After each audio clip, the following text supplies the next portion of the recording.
Ci troviamo nella biblioteca lucchesiana della Curia Arcivescovile di Agrigento, una tavola rotonda per ricordare il 7° anniversario della morte di Monsignor Domenico De Gregorio. Una tavola rotonda si affronta il tema maschio e femmina, li creò letture antropologiche. Ascoltiamo Don Vincenzo Lombino, direttore dell'Ufficio Cultura dell'Arcidiocesi, che ha organizzato questo momento di incontro. Il tema è legato a tutto ciò che riguarda l'uomo. In questo momento mi viene da pensare il problema del femminicidio e anche quindi questa necessità di prendere coscienza di chi è l'uomo per poter anche reagire con coscienza a tutto ciò che riguarda la violenza nei confronti della donna, ma nei confronti dei più deboli, nei confronti del feto, nei confronti di tutti coloro che in un modo o in un altro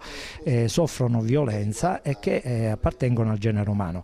Penso sempre a questa nostra sensibilità che abbiamo oggi verso la protezione degli animali e forse ne abbiamo meno verso l'uomo. Ecco, questa è una buona occasione per prendere coscienza di chi è l'uomo. Maschio e femmina li creò, quindi questa differenza che non sminuisce né l'uno né l'altro, ma che appunto costituisce l'uomo in quanto tale. Sangue e acqua, femminilità in relazione, ecco, qual è dal punto di vista della simbologia il significato acqua e sangue?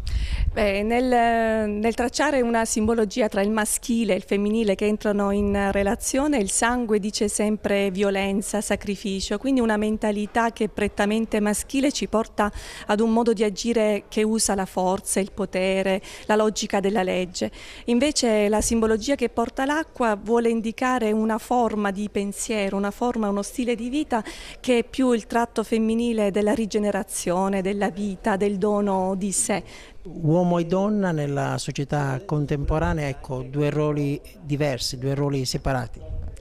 Due ruoli diversi ma non separati, ecco, forse è quello che cercheremo di dire oggi. La diversità è un valore importante, ma ha senso e trova completamento nella complementarietà. Allora, la diversità ha senso scoprirla, ha senso viverla, ma solo se allo stesso tempo si guarda con la stessa attenzione, con la stessa cura, cui si guarda se stessi, si guarda verso l'altro, scoprendolo nella sua diversità e attraverso questo trovando il contributo prezioso e indispensabile che può dare nella nostra vita. All'uomo, alla sociologia, a tutto ciò che appunto riguarda l'umanità. E se permettete, introdurrei, ci fa riflettere